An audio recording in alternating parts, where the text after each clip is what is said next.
नमः शिवाय। हर हर महादेव। नमस्कार दोस्तों, स्वागत है आप सभी का हमारे यूट्यूब चैनल पावरफुल हिंदू धर्म में। आप सभी पर भगवान भोलेनाथ और माता पार्वती की कृपा सदा और सर्वदा बनी रहे।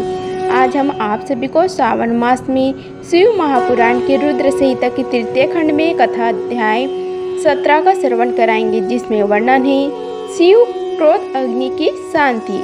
श्री ब्रह्म जी बोले कि हे नारद जी, जब भगवान शंकर ने अपना तीसरा नेत्र खोलकर उसकी अग्नि से कामदेव को भस्म कर दिया तो इस त्रिलोक के सभी चराचर जीव डर के मारे कांपने लगे और भय युक्त और महादेव जी के क्रोध को शांत कराने के लिए मेरे पास बड़ी आशा के साथ आई। उन्होंने मुझे अपने कष्टों और दुखों से अवगत कराया। तब सब कुछ जानकर मैं भगवान शंकर के पास पहुंचा। वहां पहुंचकर मैंने देखा कि भगवान शंकर क्रोध 7वें आसमान पर था। वे भयंकर क्रोध की अग्नि में जल रहे थे। मैंने उसकी धधकती अग्नि को शिव जी की कृपा से अपने हाथ में पकड़ लिया और समुद्र के पास जा पहुंचा। मुझे अपने पास आए देखकर समुद्र ने पुरुष रूप धारण किया और मेरे पास आ गई और बोले कि हे विधाता, हे ब्रह्म जी, मैं आपकी क्या सेवा करूं? यह सुनकर ब्रह्म जी कहने लगे कि हे सागर, भगवान शिव शंकर ने अपने तीसरे नेत्र की अग्नि से कामदेव को भस्म कर दिया है। इस क्रोध अग्नि से पूरा संसार जलकर राख हो सकता है। इसी कारण मैं इस क्रोध अग्नि को रोककर आपके पास ले आया हूँ।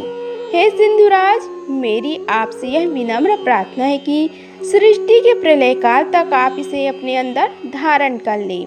जब मैं आपसे इसे मुक्त करने के लिए कहूँ तभी आप इस शिव क्रोध अग्नि का त्याग करना। आपको ही इसे भोजन और जल प्रतिदिन देना होगा तथा इसने अपने पास रखकर धरोहर के रूप में सुरक्षित रखना होगा।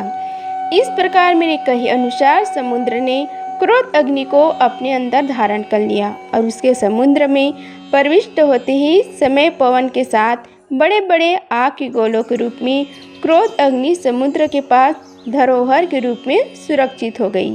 तत्पश्चात मैं अपने लोक वापिस लौट आया।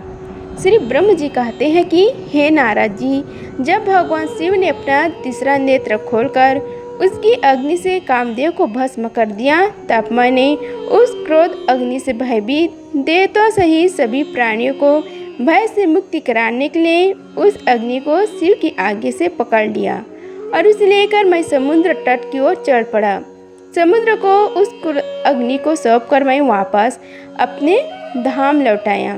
तब पूरा जगत भय युक्त होकर पहले की भांति प्रसन्न हो गया। श्री नारद जी ने ब्रह्म से पूछा कि हे दयानिधि, आप मुझे यह बताइए कि कामदेव के भस्म हो जाने पर पार्वती देवी ने क्या किया? वे अपनी सखियों के साथ कहाँ गई? हे प्रभु, कृपा मुझे इस बारे में बताइए। नारद जी के यह वचन सुनकर ब्रह्म जी बोले, भगवान शंकर के तीसरे नेत्र से उत्पन्न अग्नि ने जब कामदेव को भस्म कर दिया तब पूरा आकाश गूंजने लगा। यह दृश्य देखकर देवी पार्वती और उनकी सखियां डरकर अपने घर को चली गई। वहां पहुंचकर पार्वती ने सारा हाल अपने माता पिता को बताया, जिसे सुनकर उन्हें बड़ा आश्चर्य हुआ। अपनी पुत्री को विहल देखकर हिमालय को बहुत दुख हुआ। हिमालय ने पार्वती के आंसुओं को पोंछकर कहा कि हे पार्वती, डरो मत और रो मत। तब हिमालय ने अपनी पुत्री को अनेकों प्रकार से सतावना दी। कामदेव को भस्म करने के उपरांत शिव जी वहाँ से अंतर ध्यान हो गई। तब शिव जी को वहाँ न पाकर पार्वती अत्यंत व्याकुल हो गई। उनकी नींद और चैन जाते रहे। वे दुखी और बेचैन रहने लगी। उन्हें कहीं भी सुख शांति का अनुभव नहीं होता था। तब उन्हें अपने रूप के प्रति भी शंका होती थी। पार्वती सोचती थी कि क्यों मैं अपने सखियों द्वारा समझने पर भी कभी ध्यान नहीं दिया। देवी पार्वती सोचते जागते, खाते पीते, नहाते धोते, चलते फिरते और अपनी सखियों के साथ होते हुए भी सिर्फ महादेव जी का ही ध्यान और चिंतन करती थी। इस प्रकार उनका मन शिव जी को बिछोह की वेदना सहन नहीं कर पा रहा था। वे शारीरिक रूप से अपने पिता के घर और हृदय से भगवान शंकर के पास रहती थी। शोक में डूबी पार्वती बार बार मूर्छित हो जाती थी। इससे गिरिराज हिमालय और उनकी पत्नी मैना बहुत दुखी रहती थी। वे पार्वती को समझाने की बहुत कोशिश कर रहे थे कि परंतु पार्वती के ध्यान शिव जी की ओर जरा से भी नहीं हटता था। हे देवर्षि नारद, एक दिन देवराज इंद्र की इच्छा से आप घूमते हुए हिमालय पर्वत पर आए। तब शैलराज हिमालय ने आपका बहुत आदर सत्कार किया और आपका कुशल मंगल पूछा। आपको उत्तम आसन में बिठाकर हिमालय ने सारा वृत्तांत सुनाया। हिमालय ने बताया कि किस प्रकार पार्वती जी ने महादेव जी की सेवा आरंभ की। इसके बाद अपनी पुत्री के शिव पूजन से लेकर कामदेव के भस्म होने तक की सारी कथा आपको सुनाई। यह सब सुनकर आपने गिरिराज हिमालय से कहा कि आप भगवान शिव का भजन करें। तत्पश्चात हिमालय से विदा लेकर आप एकांत में गुमसुम बैठी देवी पार्वती के पास आ गए। तब उनका हित करने की इच्छा से आपने उन्हें इस प्रकार सत्य वचन कहे। आपने कहा कि हे पार्वती, तुम मेरी बातें ध्यानपूर्वक सुनो।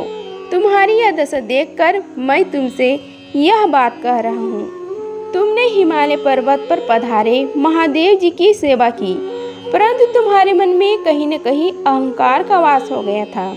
शिव भक्त वत्सल है, वे अपने भक्तों पर सदैव अपनी कृपा दृष्टि बनाए रखते हैं। वे विरक्त और महायोगी हैं। तुम्हारे अंदर उत्पन्न हुए अभिमान को तोड़ने के लिए सदा शिव ने ऐसा किया। अतः तुम उन्हें तपस्या द्वारा प्रसन्न करने का प्रयत्न करो। तुम चिरकाल तक उत्तम भक्ति भाव से उनकी तपस्या करो। तुम्हारी तपस्या से प्रसन्न होकर महादेव जी निश्चय ही तुम्हें अपनी सहधारिणी बनाकर स्वीकार करेंगी। यही शिव जी को पति रूप में प्राप्त करने का एकमात्र साधन है। हे नारद, आप यह बात सुनकर देवी शिवा हर्षित होते हुए इस प्रकार बोली। हे मुनि श्रेष्ठ नारद, आप सब कुछ जानने वाले तथा इस जगत को उपकार करने वाले हैं। अतः आप शिव जी की आराधना के लिए मुझे कोई मंत्र प्रदान करें। तब आपने पार्वती को पंचाक्षर शिव मंत्र ओम नमः शिवाय का विधि पूर्वक उपदेश दिया। इसके प्रभाव को वर्णन करते हुए आपने कहा कि यह मंत्र सब मंत्रों का राजा है और सभी कामनाओं को पूरा करने वाले हैं। यह मंत्र भगवान शिव को बहुत प्रिय है। यह साधक को भोग और मोक्ष प्रदान करने वाला है। इस प्रकार पंचाक्षर मंत्र का विधि पूर्वक व नियम पूर्वक जाप करने से शिव जी के साक्षात दर्शन होते हैं। देवी, इस मंत्र का विधि पूर्वक जाप करने से तुम्हारे आराध्य देव करुणा निधान भगवान शिव शीघ्र ही तुम्हारे समक्ष प्रकट हो जाएंगी। अतः तुम शुद्ध हृदय से शिव जी के चरण का चिंतन करती हुई इस महामंत्र का जाप करो। इससे तुम्हारे आराध्य देव संतुष्ट होकर तुम्हें दर्शन देंगी।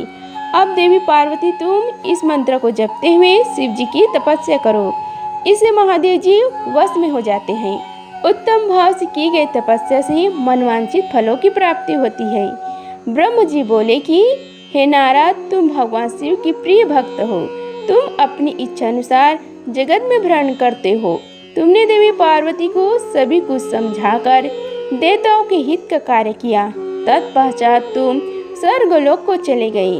तुम्हारी बात सुनकर देवी पार्वती बहुत प्रसन्न हुई। इस प्रकार सावन मास में शिव महापुराण में रुद्र संहिता के तृतीय खंड में कथाध्याय 17 का समाप्त हुआ।